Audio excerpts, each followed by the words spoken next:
I want to start this video by saying that I am by no means good at any fighting game, neither I have much interest in them.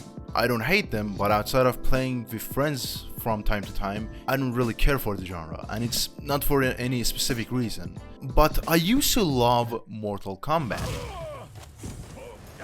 Not because it was the best fighting game ever. As a matter of fact, I love Mortal Kombat for the fact that it was trying to be anything but a fighting game. See, Mortal Kombat had a meteoric rise when it first came out, for being quite fucking insane. But then a while passed and things changed. Home consoles were becoming more popular and arcades are becoming a thing of the past. And Mortal Kombat had an interesting transition to consoles. It was rough, okay? It was rough. If the DC Universe game was the Great Depression of Mortal Kombat, this was the fucking Dark Ages.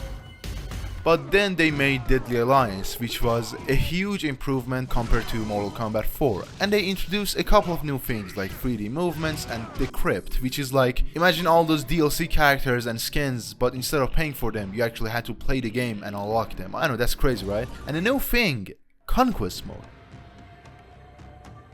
Well, to sum it up real quick, it's a glorified lore dump and a tutorial. It's not really special. I mean, what can you expect for a side game in a fighting game? A whole open world? Yes, they actually made a Mortal Kombat open world game. It has side quests, it has multiple realms, and voice acting. It has voice acting, okay? It has acting. The coin in this auction is mine. I found it on a quest many years ago. It is said to be a But I magical just took it. Aren't you mad about it? Like, the rare coin in this auction is priceless. but I just took it. Why are you guys not reacting to this?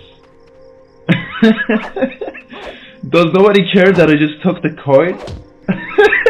I guess I'm out, okay. It also has the dumbest plot, driven by an incredibly dumb protagonist that dedicates his entire life to a talking orb, then realizes that he has fucked the entire universe. And aside from this, and this mode being kinda lackluster, it is the best open world game of all time. GTA 6? Cancel that fucking atrocity. Motherfucker, I want Mortal Kombat Deception Conquest Mode 2. Nico, let's go bowling. No, Roman, I don't care about bowling. I don't play bowling anymore. I make cash by going around and collecting coins with a K, Roman, with a K. Billions. With a K. Now, I know I gushed about New Vegas' side quests being really good, but no game in the entire universe can have side quests as insane as this kid paying me to scare his uncle or grandpa cause he thinks it would be funny. He died in the process, but at least I got paid in Mortal Kombat currency. How do you get Mortal Kombat currency? Well, aside from killing old men for goofs, you can search random chests that people just lie around and fill them with gold, but you don't care about gold. You're beyond temporary wealth. You want Bo Raicho Puzzle Fighter. If you're tired of beating old men, you can also beat up old women and take their money, or participate in fighting with random strangers in the middle of nowhere. What is this guy doing here, standing here? Like, what's the point? What's the point of this?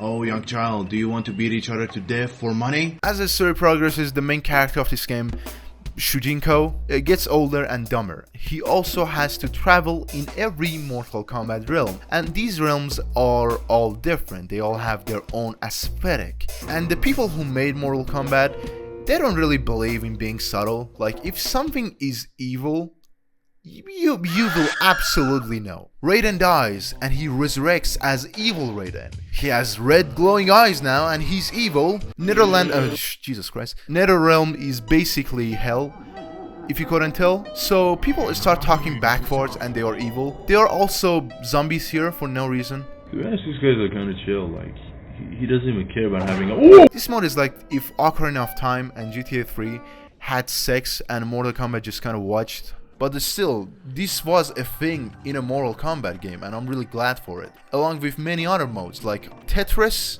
Chess Combat. Yes, those are real, I'm not making this up. Chess Combat is a real thing. It seems that people at Midway trying to do anything but to make a fighting game. So the next year they turned Mortal Kombat into a beat 'em up. Midway always attempted at making a spin-off game for Mortal Kombat, but they never attempted at making them any good. But judging someone on their past work is like saying they stink cause they shit themselves when they were 5. And Shaolin Monks doesn't stink. It's awesome. It's the coolest shit ever. Earth has been spared, but Shang Tsung is a poor loser. I always remember playing this with relatives and friends and having some fun co-op time, trying to beat the final boss for hours.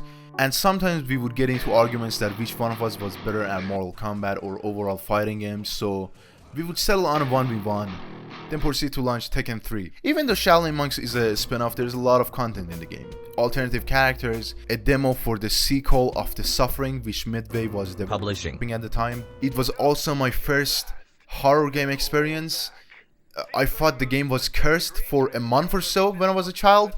Thank you, Midway, for that. Also, they added the entire game of Mortal Kombat 2 to Shaolin Monks.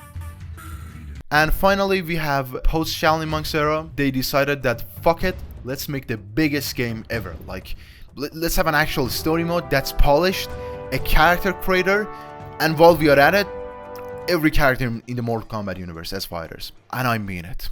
Everyone, everybody. Meat, mocap, let's have them all. Also, there is Mario Kart in the game, like it's straight up just Mario Kart. And you know, it's kind of obnoxious and gory because it's Mortal Kombat. It has different maps and multiple characters with power-ups, like Scorpion has his dagger, Sub-Zero has his ice ball, and Boraicho pukes. If you ever wanted to know what games Nintendo would have made if they grew some balls, play this game. It's a really fun experience. However, Mortal Kombat Armageddon was not received well by a lot of critics and people. And this doesn't help that the next main entry in the Mortal Kombat games was Mortal Kombat DC, which was a Mortal Kombat game that was rated T. I mean, what? It's like having a cheeseburger, but without the cheese and the meat and really anything, to be honest.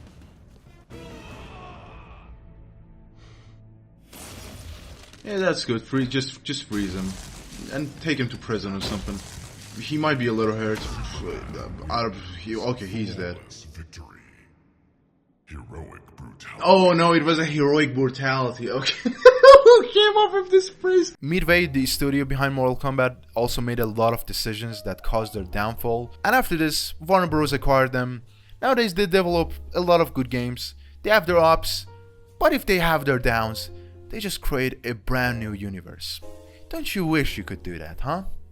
See you on the next one. Cake decorating and chopping.